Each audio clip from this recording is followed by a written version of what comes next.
Bueno, agradezco como siempre, me espero a que los compañeros de los gráficos se puedan ir colocando. Agradezco como siempre su presencia en la rueda de prensa habitual tras el Consejo de Gobierno Ordinario de la Junta de Extremadura. Paso a detallarles los asuntos de mayor relevancia, objetos de poder comunicar a la ciudadanía a través de los medios de comunicación. Traemos hoy, saben que en septiembre del 2006, por ponerle siempre en el contexto general de los acuerdos del Consejo de Gobierno, en septiembre del 2006 fuimos capaces, desde el diálogo, desde el consenso, sacar adelante en la Asamblea de Extremadura el Plan de Inversiones en Infraestructuras y Equipamientos Educativos de la región. Un plan 2016-2020 que cuenta con 137 millones de euros, financiado con fondo FEDER, una inversión importante y que viene a responder a las necesidades de un mejor equipamiento y calidad de la educación en nuestra región, independientemente del signo político que gobierne ese municipio donde se ubica el centro educativo, que requiere de una obra, de una mejora, y por eso fue tan importante consensuar este plan de infraestructuras educativas. Venimos a lo largo de este último año y medio, desde que se aprobara en septiembre de 2016, trayendo al Consejo de Gobierno distintas obras. Hoy ven la luz verde del Consejo de Gobierno dos contrataciones importantes. Se trata de la contratación de las obras de ampliación y redistribución de espacio parcial del Centro de Educación Especial Casa de la Madre de Mérida y la ampliación de 3 aulas y un taller de ciclo formativo de comercio en el Instituto de Enseñanza Secundaria Ágora de Cáceres. El primero de ellos, la contratación de las obras del Centro Especial de Educación Especial Casa de la Madre de Mérida, se da en cumplimiento a las demandas reiteradas que la comunidad educativa de este centro ha hecho en reiteradas ocasiones a la Administración Educativa, a la Junta de Extremadura. Como todos ustedes conocen, la comunidad educativa del Centro Especial Casa de la Madre viene reclamando hace mucho tiempo la mejora de las condiciones de este centro, que en la actualidad atiende a 47 alumnos y alumnas con necesidades educativas especiales de diversa índole. Entre las principales deficiencias del centro se encuentra la falta de espacio para poder atender debidamente a estos alumnos y problemas de calefacción y transporte. En la pasada legislatura se reiteró de manera importante y en justicia la petición de estas familias y los socialistas nos comprometimos entonces en la oposición y hoy lo aprobamos en el Consejo de Gobierno sin hacer con ello nada extraordinario, simplemente cumplir con nuestra obligación de gestionar los problemas e intentar alcanzar soluciones razonables a la demanda de la ciudadanía. Hoy, por fin, por tanto, ven la luz verde, cumpliendo, por tanto, con nuestro compromiso, sin ser esto nada excepcional. ¿En qué consiste la propuesta de obra que hoy aprueba el Consejo de Gobierno de la remodelación y ampliación de espacios de la Casa de la Madre de Mérida? 6 aulas, un taller, un aula de pedagogía terapéutica y otra de audición y lenguaje, 2 salas de cambio, un almacén, aseos adaptados en la planta alta y un espacio circulatorios comunes necesarios para la atención adecuada con los niveles de calidad exigibles, atendiendo a la educación especial de estos alumnos. Para la creación de estas dependencias hay previsto un presupuesto de 754.074,55 euros. Las obras comenzarán en un plazo inferior a 6 meses después de la aprobación de hoy y el plazo de ejecución será de 9 meses repartidos en las anualidades 18 y 19. Esta obra se hará en paralelo a otras obras de mejora al Colegio de Educación Infantil y Primaria Pablo Neruda, también de esta misma localidad de Mérida. En el Pablo Neruda se acordó en el año 2015 la ubicación de algunos alumnos procedentes de este centro y fue la respuesta parcial que se dio a las demandas de la comunidad educativa, en concreto en el año 14, la legislatura pasada.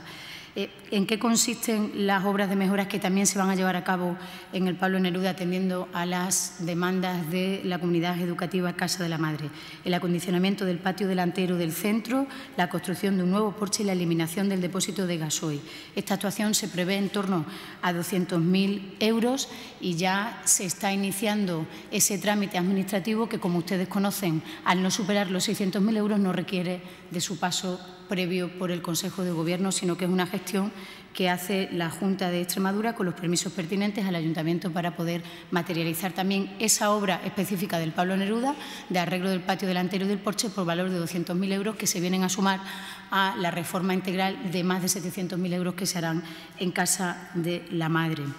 Por otra parte, y en segundo lugar, como les decía, damos también luz verde a la ampliación de 3 aulas y un taller de ciclo formativo de comercio en el Instituto de Educación Secundaria Ágora de Cáceres, y la obra consistirá en la ejecución de un nuevo edificio rectangular de una planta donde se van a desarrollar 3 aulas y un taller, así como también distintas dependencias, despachos para profesores, aseos e instalaciones. Se ordenan los accesos tanto del nuevo edificio como del edificio existente, entre otras cuestiones por la obligatoriedad de adaptarlo a la normativa en materia de accesibilidad. Se proyectan, gracias a la cesión del terreno del Ayuntamiento de Cáceres, cuando se quieren las cosas se hacen. Un nuevo acceso peatonal que comunicará directamente el Instituto con la calle Antonio Floriano Cumbreño, manteniendo el acceso actual por el acceso peatonal y accesible a los vehículos. Al igual que en la anterior obra de la Casa de la Madre, los plazos comenzarán en un plazo inferior a 6 meses y el plazo de ejecución será de 8 meses. El presupuesto para esta reforma del Instituto Ágora de Cáceres es de 841.283,43 euros, igual que ocurre con el de Mérida para las anualidades 18 y 19. Es un instituto grande, importante. En este curso hay matriculados en el Ágora de Cáceres 927 estudiantes de ESO, bachillerato, ciclo formativo, online, FP básica, consta de una plantilla de más de 102 profesores y profesoras. Por tanto, es una obra necesaria y que forma parte del plan de infraestructuras educativas que este Gobierno viene desarrollando. En el apartado de Medio Ambiente Rural, Políticas Agrarias y Territorio, aprobamos este martes el decreto por el que se constituye el núcleo de población de la Mueda de Gata perteneciente a Gata. Se transforma, por tanto, se constituye en entidad local menor. El objetivo final es que a partir de hoy, entidad local menor pueda asumir la gestión de sus intereses para lograr una administración mucho más cercana a los más de 600 vecinos que viven en esta pedanía de Gata, fundada en 1954. Las competencias que asume un municipio cuando, atendiendo a lo que dice la Ley de Mancomunidades y Entidades Locales Menores de Extremadura, que es por la que se puede aprobar este decreto hoy en Consejo de Gobierno, las competencias que asume cuando se convierten en una entidad local menor, les cito algunas: desde la aprobación de su reglamento orgánico, sus propios presupuestos y ordenanzas, pasando por la administración y conservación de su propio patrimonio, incluido el forestal, la conservación, custodia y vigilancia de las vías, caminos y sistemas de comunicación del municipio, la concesión de licencias de obra de construcción, el alumbrado público, las autorizaciones para el ejercicio de la venta ambulante, así como las decisiones sobre las ferias y fiestas de la localidad. En definitiva, gestionar de una manera más cerca, más próxima, los intereses y los destinos de estos 600 ciudadanos y ciudadanas de la Mueda de Gata, que pasa a ser entidad local menor conforme a lo que dice la Ley de Mancomunidades y Entidades Locales de Extremadura. Y en último orden de cosas, siendo hoy breve el orden del día que compone el Consejo de Gobierno, seguimos avanzando en materia de igualdad. Este es un Gobierno comprometido con la igualdad, no solo en sus discursos y en sus manifestaciones públicas, sino en las decisiones que viene tomando de manera constante en las reuniones de su Consejo de Gobierno. Hoy aprobamos el decreto de reglamento, organización y funcionamiento de la red de oficinas de igualdad y contra la violencia de género en Extremadura, y lo hacemos al amparo de la Ley 8/2011 de igualdad entre hombres y mujeres contra la violencia de género de Extremadura, nuestra ley de igualdad, esa que estuvo durmiendo el sueño de los justos durante toda la legislatura pasada y que este Gobierno tiene un firme compromiso con la ciudadanía extremeña, también con los alcaldes y alcaldesas con los que firmamos un compromiso por el desarrollo de la Ley de Igualdad entre hombres y mujeres el pasado 7 de septiembre con motivo del Día de Extremadura, que ustedes recordarán ese acto donde nos comprometimos, Junta de Extremadura y Ayuntamiento, a desarrollar lo que dice una ley importante que tenemos todas las administraciones públicas que intentar poner en marcha. Es verdad que la red de oficinas de igualdad en Extremadura existe con anterioridad a la propia norma, a la propia Ley de Igualdad en Extremadura, y por tanto pudiera parecer que carece de sentido, 9 años después de la puesta en marcha y funcionamiento de esta red de oficinas, regularla reglamentariamente. Pero creemos que es bueno porque va a venir a mejorar la configuración de la red, los servicios que se prestan, las funciones de los profesionales de esta red, ajustándose también muy bien el perfil que necesita una red como esta para atender de manera adecuada a la ciudadanía y en especial a las mujeres víctimas de violencia de género. En definitiva, venimos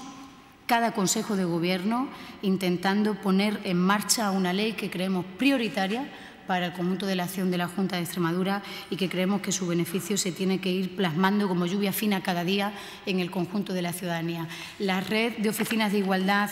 en Extremadura están integradas en todo el territorio regional. Está constituida por 36 oficinas, 29 están ubicadas en mancomunidades y 7 están en los grandes municipios de nuestra comunidad autónoma como Badajoz, Cáceres, Plasencia, Mérida, Villanueva de la Serena, Don Benito y Almendralejo. Es una red potente. Es una red que cuenta con unos profesionales extraordinarios y es una red que tenemos que regular para mejorar su asistencia, para mejorar la prestación de ese servicio al conjunto de los ciudadanos. Y todo esto, la entrada en vigor de este decreto va a conllevar un gasto a la Junta de Extremadura,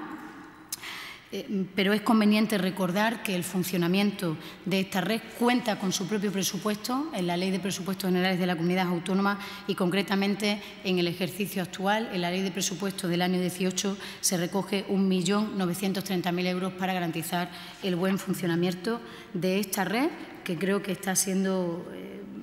cumpliendo de manera excepcional, incluso antes de tener la propia norma en Extremadura, con el encargo que tenemos de ir concienciando cada vez más desde la educación a la ciudadanía, a todos los niveles de gobernanza, el municipal, el comarcal, el provincial, de lo que conllevan las políticas de igualdad, que han de ser unas políticas transversales al conjunto de la acción del Gobierno, da igual de qué nivel de gobernanza estemos hablando. Y con estos asuntos, pues atiendo las preguntas que quieran realizarme.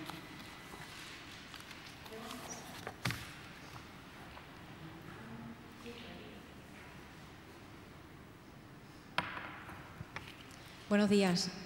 Bueno, yo quería preguntarle por un asunto al margen del Consejo de Gobierno. Ayer se celebró en León una reunión de 4 comunidades autónomas sobre financiación autonómica. A priori son comunidades que pueden compartir ciertos intereses con Extremadura. Le quería preguntar sobre la ausencia de Extremadura, ¿por qué no estuvo en el encuentro? Nuestro presidente Fernández Vara, también está teniendo reuniones con distintos presidentes autonómicos. Otra cosa es que no las estemos radiando,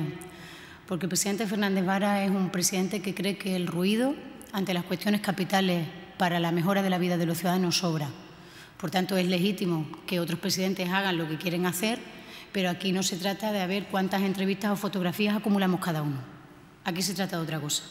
Y de lo primero que se trata antes de mirar a qué hacen o qué agenda tienen los mandatarios autonómicos, los presidentes y presidentas autonómicos, hay que exigirle al Gobierno de España que trabaje en una propuesta que nos pueda ofrecer al conjunto de las autonomías. Porque estamos hablando de las cosas de comer, porque la financiación autonómica es el devenir de cada día para poder abrir y cerrar la Junta de Extremadura o cualquier administración regional en este país. Por tanto, no entendemos de más demora y lo que nosotros sí hacemos, atendiendo a esta manera inteligente de gobernar que tiene nuestro presidente, es no hacer ruido y, por tanto, seguir contribuyendo y lo que ya ha dicho el presidente en reiteradas ocasiones ante los medios de comunicación, la necesidad de que el Gobierno de España nos siente y podamos hablar de esto las autonomías. Y ahí sí verán en la foto al presidente Fernández Vara. Sí, buenos días. Buenos días. Todo parece indicar que está complicado que haya presupuestos generales del Estado. Parece que no hay negociación y no va a haber acuerdo. ¿Cómo podría afectar eso a Extremadura si al final efectivamente no hay unos presupuestos del Estado? Hombre, lo ideal sería que tuviéramos nuevos presupuestos generales del Estado, porque hay muchas cuestiones pendientes y la prórroga nunca es buena, también por la propia estabilidad y fortaleza del propio sistema democrático. No puedo cuantificarle en este momento qué cuestiones están pendientes y, por tanto, debemos esperar a que eso ocurra definitivamente. Pero lo deseable y lo que esta Administración quisiera es que pudiéramos tener unos nuevos presupuestos generales del Estado, porque hay muchas cuestiones que están todavía en el aire para poder seguir adelante. Y luego hay otras cuestiones que, más allá de la aprobación o no de los presupuestos generales del Estado, dependen de la voluntad del Gobierno, como un proyecto capital para la Junta de Extremadura, como puede ser el regadío de Tierra de Barro. Y en ese sentido, más allá o no de que el Gobierno tenga la fortaleza suficiente de alcanzar una nueva ley de presupuestos, pues nosotros sí pedimos de manera reiterada, como hizo el presidente Fernández Vara, la reiteración a la pregunta de si tienen pensado hacer algo con Extremadura va más allá de que se aprueben o no los presupuestos. Y ahí, en ese planteamiento, el presidente creo que fue firme en su planteamiento y así lo reitero yo hoy al calor de su pregunta. ¿Más cocina? Bien, pues muchas gracias.